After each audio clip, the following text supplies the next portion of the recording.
that all officers in my office be sent on compulsory leave. Last night, all vehicles assigned to officers who work under me were impounded to cripple the office of the Deputy President. I don't understand this level of viciousness to a man who have been your deputy, who helped you to become president, irrespective of whatever he has done. At his lowest moment in life, when he's literally struggling to stay alive, you unleash such viciousness against him. I bear no grudge against anybody, but this had not seen that in President William Ruto. The man I'm seeing is not the one that I thought that I knew. I know there was concerted effort that I should not go to Kwale for the celebration. Wilson Airport were told that I should not go through Wilson Airport. All owners of helicopters were told that I should not be allowed to use any of them to go to Kwale. I don't understand. But as I say, I want the people of Kenya to know that as I go home today, I have no security. And it's good that they know. And if anything happens to me or my family, President William Ruto must be held to account. We've made many mistakes in life.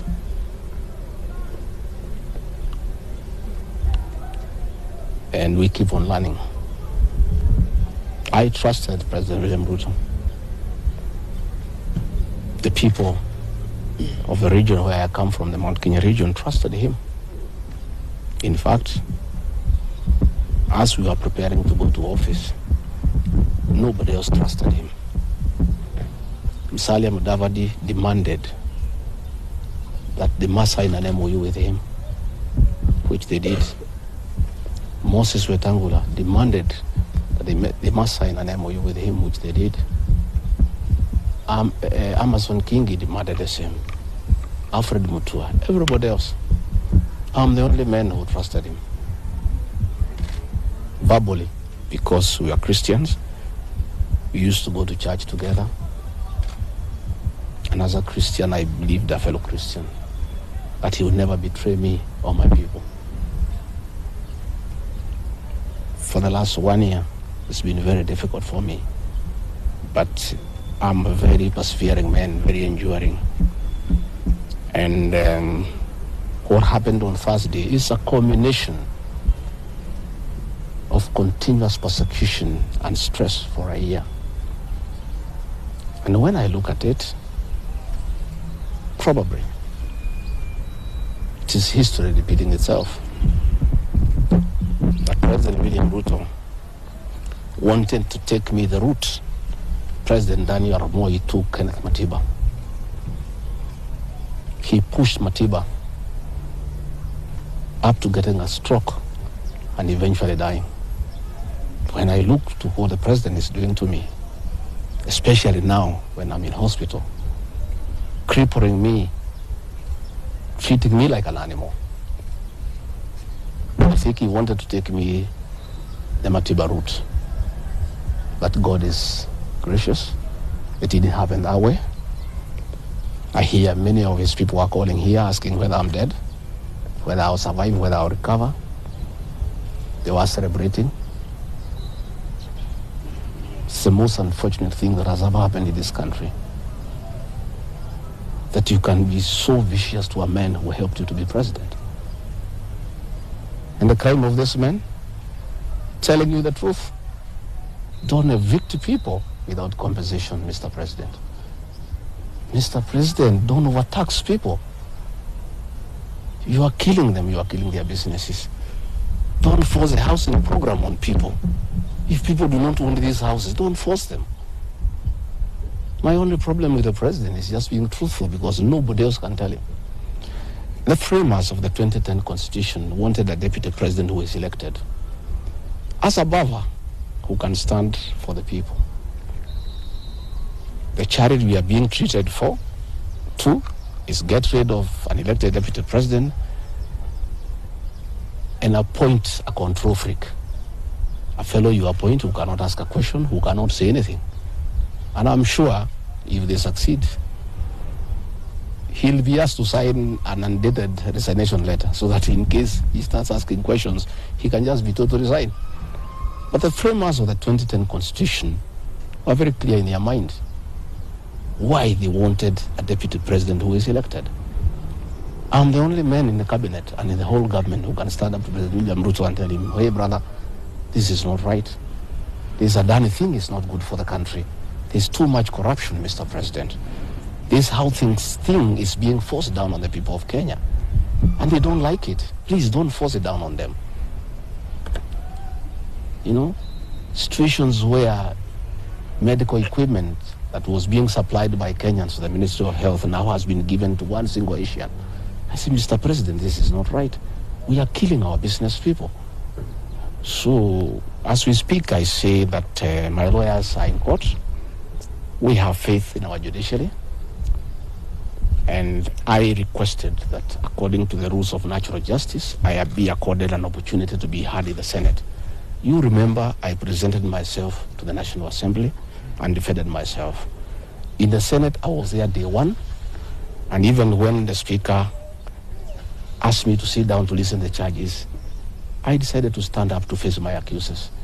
I was there the following day. I was ready for cross-examination. The 11 counts is nothing but malice and fiction.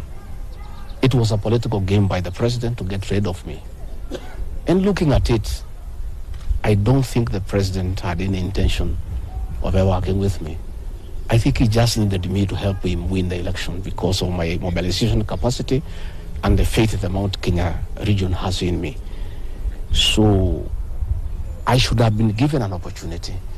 I have asked my lawyers and they have told me the motion was not time-bound. What is time-bound is a select committee that should work for 10 days and then report to plenary. That committee was never constituted. So this matter should have continued and waited for me. I was ready for cross-examination so that I answer those 11 counts one by one. And I'm sure, had I been given that opportunity, I would have persuaded the senators otherwise. I was not given that opportunity. When you look at the speed at which Rigathi Gachagua is being held in that office, it's like the story of Simon Makonde. You remember that story? One who died, who was born on Monday and by Sunday was buried. The kind of efficiency that has been exhibited in holding Rigathi Gachagua out of office, if this efficiency was being exhibited in the management of the affairs of this country, Kenyans will be very happy. What is the hurry? The framers of the Constitution gave the president 14 days to look for somebody to replace the deputy president. It gave Parliament another 60 days. That's a total of 74 days. Why is a job that was prescribed by the framers of the Constitution to be done within 74 days is being done in half a day? You must ask yourself that question. I think it's being hurried to circumvent justice to avoid the courts of law from interrogating this matter and making a decision.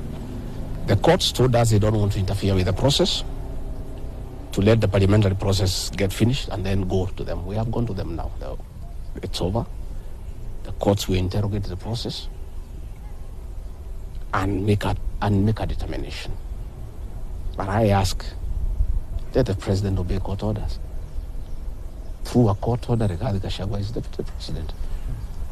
Why doesn't he have cars? Why doesn't he have security? Why has his office been made dysfunctional? I think it's very important. But finally, I want to tell the people of Kenya that I don't feel safe. And for the first time, let me say that on 30th of August in Kisumu, undercover security agents entered my room in Kisumu and bagged it. And one of them tried to poison my food. But we detected it, and we were able to escape the scheme. I was supposed to be killed through poisoning. On 3rd of September, in Nyeri, another team from the National Intelligence Service came to Nyeri and tried to poison food that was meant for me and Kikuyu Council of Elders. I did report this matter to the National Intelligence Service, and the officers who were assigned to my office, I asked them to leave because I felt I was not safe. After the 2 attempts to assassinate me through food poisoning failed, it is when this impeachment motion was hatched. When my security was withdrawn here, officers from the National Intelligence Service have been hovering in every room, in every compound here, to an extent that I had to call my wife and my children to come and stay in my room, just in case they get entry to my room or compromise the people who are treating me. So Rigathi Gachagua and his family feel very exposed because these people have tried to kill us before. They have now tried to get us out of office. So I asked President William Ruto, my brother, I helped you to be president. Leave me alone. Leave my children alone. Do whatever you want, but let me live. Let me look after my children. You can do whatever you want with the country, but allow me to live. Because I was there for you when you needed somebody to be there for you. When you were in trouble and you needed a man who could stand with you, I stood with you, with my family. You have paid us in kind by being so cruel and vicious against us. We are simple people. We are a very small family. Let us be. Do whatever you want, but please, Mr. President, I beg you, don't kill us. Don't kill my children. You have caused me enough pain for the last 1 year. Please, leave me alone. Let me be. God will take care of me. I don't have to have security. I don't have to have drivers. I don't have to have cars. Please allow me to have my peace, if nothing else. And remember, I was there for you when you needed a man to be there for you. Let the courts of law uphold and protect our Constitution.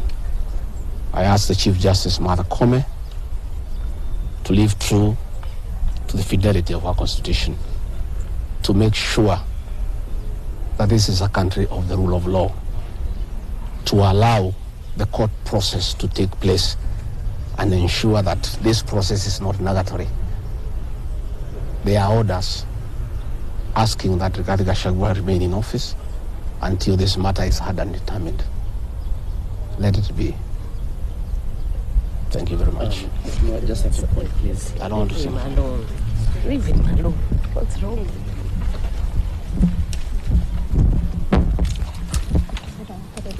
It's pain.